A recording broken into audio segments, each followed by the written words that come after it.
Guys, I am so excited to be here with you today with my dear friend, Renae, and we call her Orange Beach Renea. She's awesome, and just the opportunity to talk to you about your business and share with people across the country, other realtors who may not have your level of success and want to know how you did it. So let's just start with some basic questions, like how long have you been selling real estate? Okay, so I have been selling real estate 20 years now. Wow. I got my real estate license, had no clue what I was getting myself into, and I've just run with it and found it is absolutely my passion to sell real estate. So how did you get into real estate? You've been doing it for 20 years. What brought you into it? Yeah, so I had no desire for real estate, no background in real estate whatsoever. I was at a birthday party with one of my son's friend's parents, and her father-in-law was a real estate broker and said that he was looking for someone to help in his office. And I really didn't have a job at the time. My son had just started school. I was looking for something, but something that would work with his hours. And so I got a job as a secretary in the real estate office, started kind of climbing that ladder, started designing some newsletters, just doing a little extra outside of what I was hired for. Got to connect with a lot of real estate agents who are now my dear friends, and I just got to see their flexibility, what I thought was their flexibility. They were coming and going, you know, and then I also got to see a few of those checks that came across my desk, and I thought, I need to do this, you know. Yeah. So I took the job because I thought that I would have that flexibility with my son. And he was how old at the time? Fred was 8. He was 8, and you were just admin at that time. That's exactly right. Okay. So I would drop him off at school to make my 8 o'clock. And then I would pick him up after school because I was there Monday through Friday, 8 to 5. And so when I saw the agents in the office who had what I thought was all this free time, they could come and go, and then those commission checks, I thought, I might want to sell real estate. So that's where it all started from. So how long were you an admin before you made that? I was there a year before I decided that I want to look into that. And it was strictly for my son. I mean, I strictly wanted to sell real estate so that I didn't have to drop him off at school early, pick him up from school late. That was why I started. Awesome. And I took the summer off with him, studied for my real estate license, passed the test, and then went back to work for that company that I was a secretary for. As an agent now? As an agent, awesome. As a licensed agent. And a tremendous amount of support, but I was doing nothing. I was sitting there, I was spinning my wheels, just had nothing coming in. Okay, so you're a new licensee, you're out there trying to figure out how you're going to make it in this business, and you're not having success. No, none and whatsoever. How long did that go on? That lasted 6 months. Okay. And so I thought, well, I'm either going to have to go back and get a full-time job, or I'm going to have to connect with other people who I can kind of feed off of, who can support me in some way. And Pete Vakakis, who was my very first team leader and a tremendous mentor to me, he came into the office one day and we were talking, and he said, I'm looking for a buyer's agent. Okay. So I joined his team as a buyer's agent. And had you sold anything yet? Yes, two properties I sold. And your very first property, how did that come about? I set an open house. And someone came in, and I was able to connect with them. And it took me a little while, lots of follow-up. But I wound up selling their house, actually. They wound up listing with me, and I sold their house. They moved out of state. I didn't understand the importance of the referral network, so I didn't know to refer them to someone out of state. Right. But I did get that deal. So your very first deal comes from an open house. An open house. Do you still do open houses? I do not do open houses now. I probably will implement that when I bring my daughter in and make her a part of my business. So you're growing a team now. Yes, that's exactly what's happening. So after, and this is new, the whole team thing. It is new. So after 20 years in the business, you've decided you're bringing your daughter in. She recently got her license. She did. She is which is exciting. Licensed. I'm so excited. Yeah. Evan. And now we're launching the team to kind of take it to your business to a different level. That's right. That's exactly what's happening. So your first 6 months, you join this team and as a buyer's agent. Then what happens? How's it go from there? So the first 6 months, I was all alone. And then after I had the conversation with Pete, he said, hey, I'm looking for a buyer's agent. I joined his team immediately. And it was the cream of the crop. I could not have made a better decision in my real estate career than joining his team. So would you, if you were giving advice to somebody who's breaking into the business, would you suggest that that's, if you because at this point you're really amazing at lead generating. You're good at it, right? You Yes, figured this game yes, out a little bit. But if they're struggling with it, do you think that is the best shortcut to getting the experience? I do. Okay. Yeah, I do. I think surrounding yourself with people who have gone before you, who have the connections, the knowledge, it's invaluable, and it is a prime way for someone new in the business to grow at a rapid pace. That's my opinion. It's what happened to me. Maybe not even necessarily joining a team if that's not what you want to do. It's just connecting and surrounding yourself with people who can lift you. And then joining a team was helpful to me because I had sat there and was spinning my wheels and putting money out, whereas this team leader paid for all of my expenses, even down to my cell phone bill. He paid it. Wow. And he was feeding me leads. So it sounds to me like when I look at teams, there's good reasons to have a team and bad reasons to have a team. And Absolutely. I think some teams are just built for greed and laziness of the team leader. Oh, yeah. And then you find these rare humans who are just amazing team leaders and they care. And it sounds like you were lucky to find That's what happened to me. Yeah, an incredible person. Love him to this day. One of the hardest decisions I ever had to make in my business was to leave his team. And how long were you on his team? I was on his team for 13 years. Oh my gosh, yes, that's awesome. 13 years. We had an incredible structure, an incredible dynamic is what we had. Some things changed in his life. He decided to change us to a different company. And I happily went, but it just felt like I was taking a step down in my career, transferring my license from Remax to another company, and that lasted a year, and I couldn't take it anymore. Had to go back to Remax, and that meant leaving his team. Okay, so now you're, after 13 years, you're on your own, which that's now been about 7 years. Yes. Tell us about that journey. What's that been like? Ooh, it has been a journey, no question about it. So leaving him, it was clear that's what I needed to do. I had grown so much, and I was still getting some leads from him, but every bit of my business I was doing was a direct result of my repeat and referrals. Okay. So at this point, would you say, and this is one of the questions I'm really curious about, is what percentage of your business is repeat and referral? It's 95%. 95% of your business is repeat and referral. Absolutely. So you're really good at staying in touch with those repeat buyer, or your old clients, your past clients, That's right. and your sphere of influence. Absolutely. That's it. And then, I love on my people. They trust me. They know they're in good hands. I just go above and beyond. And I treat them the way that I would want to be treated, not only in a transaction, but just outside of that. If they need anything, they know they can call me. Right. I'll do anything I can do to help. So kind of like just being like the mayor of your town. I'm their friend. Right. That's what I am. I'm their friend, and then I'm blessed to be their real estate agent. That's awesome. I love that. Yeah. And how many units did you sell last year? So I did 28 units. 28 units by yourself. Yep, That's by myself. awesome. Yes. And what kind of GCI was that? 320. 320. That is amazing. Yeah. And all sphere of influence, all past clients. So like you don't buy leads. No. Have you ever bought leads? I have never bought not one lead. Wow. Never. That is amazing. I just, I've always been fortunate to have that repeat and referral. Just my people who love me, and they surround me, and they send me anyone and everyone that they can. They talk about me. They're my raving fans. That's what they are. I love that. Do you, like some people love Brian Buffini's pop by ideas, I know you're into gifts because you're always giving me gifts. Yes. Which is awesome. Thank you.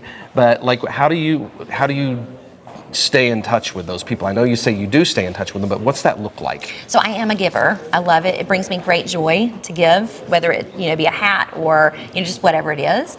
I give my time as much as I can. So what I do for my past clients, my sphere of influence, repeat and referral, is I just become creative every year at Christmas time, and I go out and I buy Christmas gifts for them. Instead of doing a client appreciation party like a lot of agents do, I buy gifts for them, and then I just hand deliver them, and that's my one big thing that I do for them throughout the year, or at the end of the year. And then just throughout the year, I'm always there engaging them, just loving on them, just doing everything I can to stay in front of them, and it looks different for every client, throughout the year. It's different. How about your social media? Like how much time do you spend on social media? How important is social media for you? What platforms, if you're in there? Okay, so in the past, I have spent very little time on social media, but that's changing as I'm growing. I want to expand my business, like I said, bring my daughter in, build this team,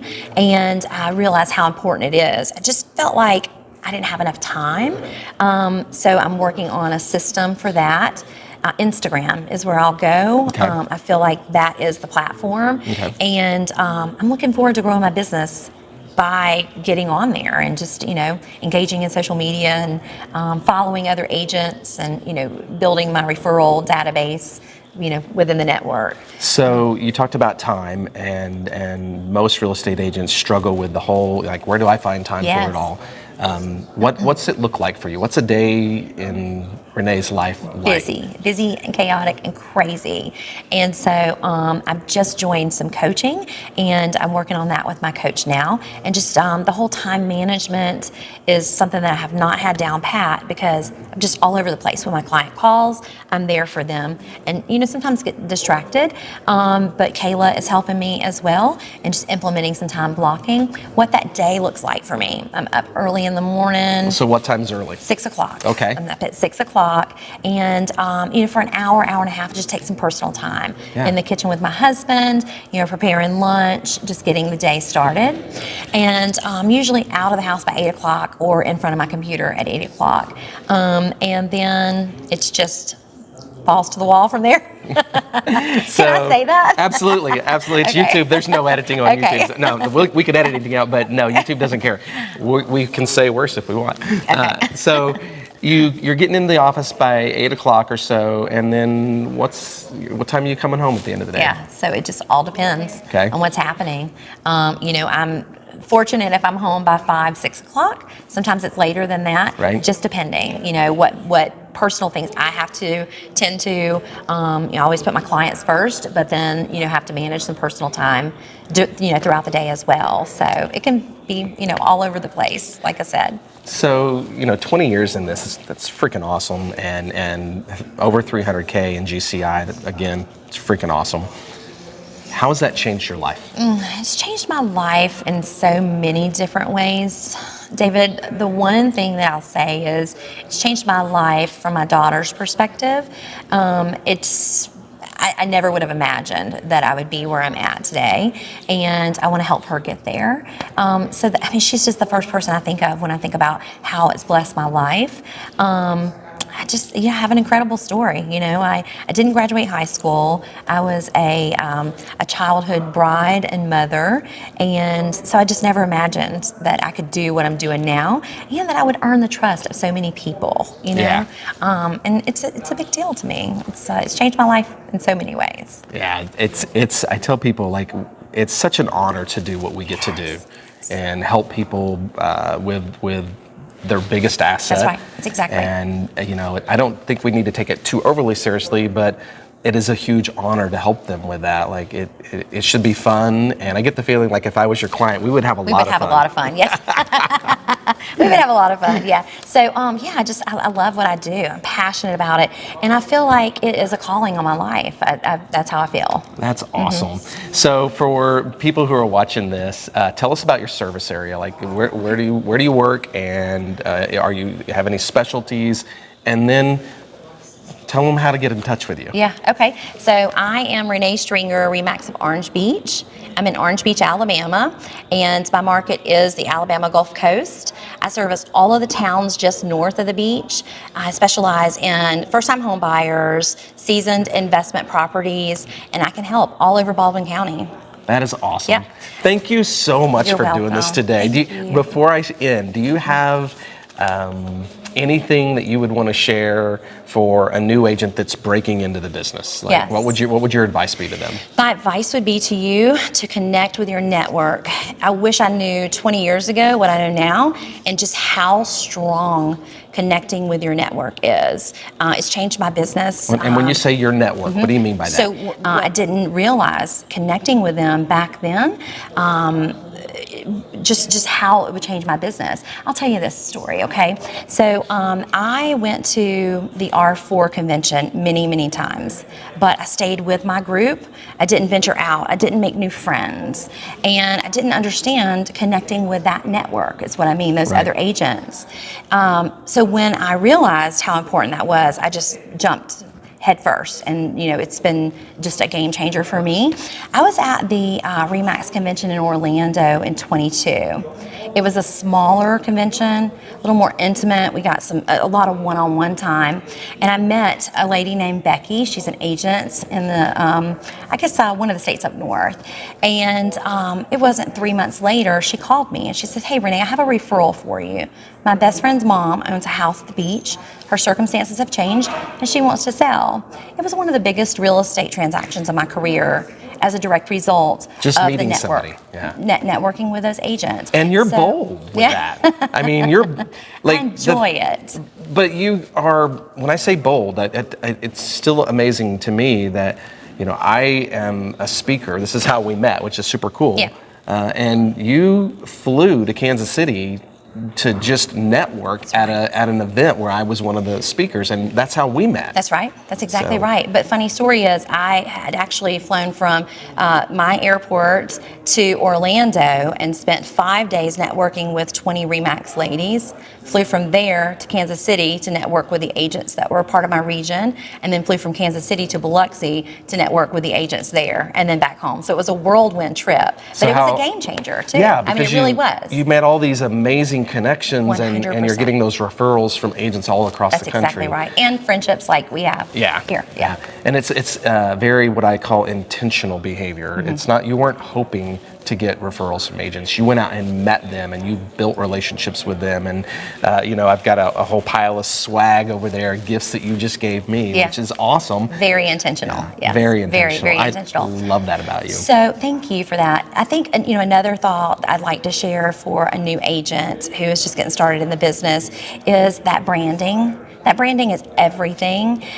So for the longest time, I couldn't get out of my head with the RE/MAX branding. I thought I had to do something red, white, and blue because those are our colors. I just felt like I had to do something with a balloon. I couldn't get out of my head with that. And once I started thinking outside the box, that's when the whole Orange Beach Renea came about. And now everything for me is orange. Everything for me is orange. And that's how agents are able to remember me. It's really, really easy, but it's wise, and it's changed my business for sure. Yeah, one of my agents actually has on the back of his computer monitor is your big sticker that he got from you at that speaking engagement that I was at. And it's cool because I walk into his office to see him, and that's what the back of his monitor's there, and I just see your sticker every day. And the funny story is that's my sticker, but it is not branded with my name. You won't find my name, my contact information on anything that I give you, because I want you to use it every day of your life. And I know you love me, my referral agents, they love me, but I don't want them to rock a hat that says Renae Stringer on it. I wouldn't rock a hat every day that says David Nichols on it, So the idea is to give you a gift that you're going to use every day and remember where you got it from without it even having my name on it. So the fact that you walk into that office and see that sticker and you know it's my sticker, doesn't have my name on it, that right there is intentional. That's cool. That's what I'm doing. Again, thank you so much for doing this. You. You're awesome. Give me a hug. I love you so much. I love you. This is Thank awesome. You for your friendship. Okay. Yes, guys, I hope you like our video. Stick around. We're going to have more of them. We're going to try to release a series of these interviews and have a lot of fun with them and tell the story of amazing people like Renae and how they were able to become so wildly successful in a business where too many people fail. Our goal from this is to help you learn how to be intentional with your behavior and maybe give you great ideas so that you can be successful too. Thanks for watching the video.